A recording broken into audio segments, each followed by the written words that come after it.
తూర్పుగోదావరి జిల్లా కడియం ఆంధ్ర పేపర్ మిల్లులో లాకౌట్ కొనసాగుతోంది. గత 6 రోజులుగా వేతనాల పెంపు, పర్మనెంట్ ఉద్యోగాలు, స్కిల్ అప్గ్రేడేషన్ వంటి డిమాండ్లతో కార్మికులు ఆందోళన చెందుతున్నారు. ఇక నేపథ్యంలో మిల్లు యాజమాన్యం, కార్మిక సంఘాలతో అధికారులు జరిపిన చర్చలు విఫలమయ్యాయి. సోమవారం మరోసారి చర్చలు జరపాలని నిర్ణయించారు. దీనిపై రాజమండ్రి రూరల్ ఎమ్మెల్యే గోరంట్ల బుచ్చయ్య చౌదరి స్పందించారు. త్వరలోనే కార్మిక సమస్యలను పరిష్కరించి లాకౌట్ ఎత్తివేసే విధంగా కృషి చేస్తామని హామీనిచ్చారు.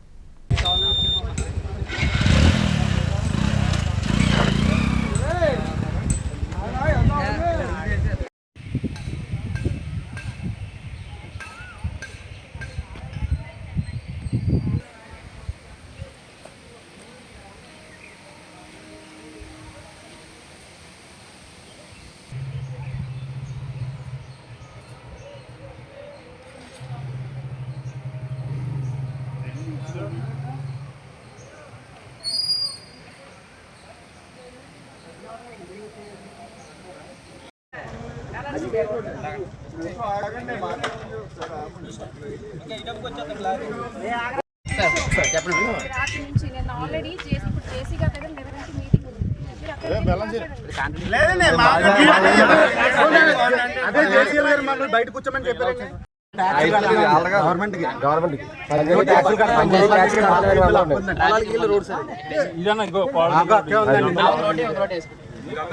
లారీ వెళ్ళిందండి, ఎవరిదండి? రైతు లారీ.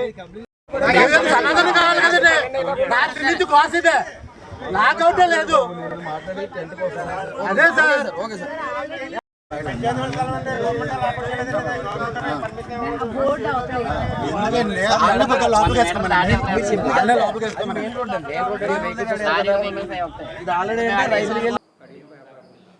నేను కూడా వెళ్ళొచ్చాను. అక్కడ కొంచెం అన్యాయం జరుగుతూ ఉంది వాళ్ళకి. ఎందుకంటే యాజమాన్యం ఒకటే, సమాన పనికి సమాన వేతనం అనేది నా విధానం. దానికి భిన్నంగా నడుస్తుంది. ఇక్కడ జీతాలు వేరు, ఏపీ పేపర్ మిల్లో రాజమండ్రిలో ఉన్న జీతాలు వేరు, అక్కడ జీతాలు వేరు. అలా అగ్రిమెంట్లు కూడా సకాలంలో చేయటం లేదు. యూనియన్ ఎన్నికలు నెరవేర్చి వారికి సకాలంలో జీతభత్యాలు పెంచాల్సిన అవసరం ఉంది, పెంచడం లేదు. చాలా తక్కువ వేతనాల్లో పనిచేయించడం సరైనది కాదు. కార్మిక శ్రేయస్సే ప్రభుత్వ లక్ష్యం. పరిశ్రమలను కాపాడుకుంటూనే కార్మికుల శ్రేయస్సులో పనిచేస్తున్నాం. నిన్న అధికారులకు మాట్లాడాం, జాయింట్ కమిషన్తో మాట్లాడాం, కలెక్టర్ గారితో కలెక్టర్ గారితో మాట్లాడి నేను ఏర్పాటు చేశాం, మీటింగ్ ఏర్పాటు చేశాం. యాజమాన్యం మేము పైకి తెప్పి మళ్ళీ వస్తామన్నారు. నేనైతే వెరీ క్లియర్, సమాన పనికి సమాన వేతనం ఇవ్వాలి. కార్మికులకు మేలైన మీ ప్రొడక్షన్ పెంచుకోండి, మీ ఇండస్ట్రీ లాభసాటి నడుపుకొని మేము కాదంటం లేదు. కానీ కార్మికుల శ్రేయస్సుని పణంగా పెడితే మాత్రం ఒప్పుకునేది లేదు. Very clear. యాజమాన్యం అక్కడ కార్మికులు కొంత ఎప్పుడైతే చాలా కాల విలంబం జరుగుతుందో దానికి వ్యతిరేకంగా వాళ్ళు అకస్మాత్తుగా సమ్మెలోకి వెళ్ళారు. నోటీస్ ఇవ్వకుండా వెళ్ళడం పొరపాటుని కూడా చెప్పాను వాళ్ళకి. అలాగే యాజమాన్యం లాకౌట్, ఎవరైతే పర్మనెంట్ కార్యక్రమాలు ఎవరో మానలా, కానీ లాకౌట్ కక్ష సాధింపు ద్వారా వెళ్ళడం యాజమాన్యం సరైనది కాదు. తమ బిడ్డల్లాగా చూసుకోవాల్సిన వాళ్ళ మీద కక్ష సాధింపులకు వెళ్దామంటే మాత్రం మేము అంగీకరించలేదు.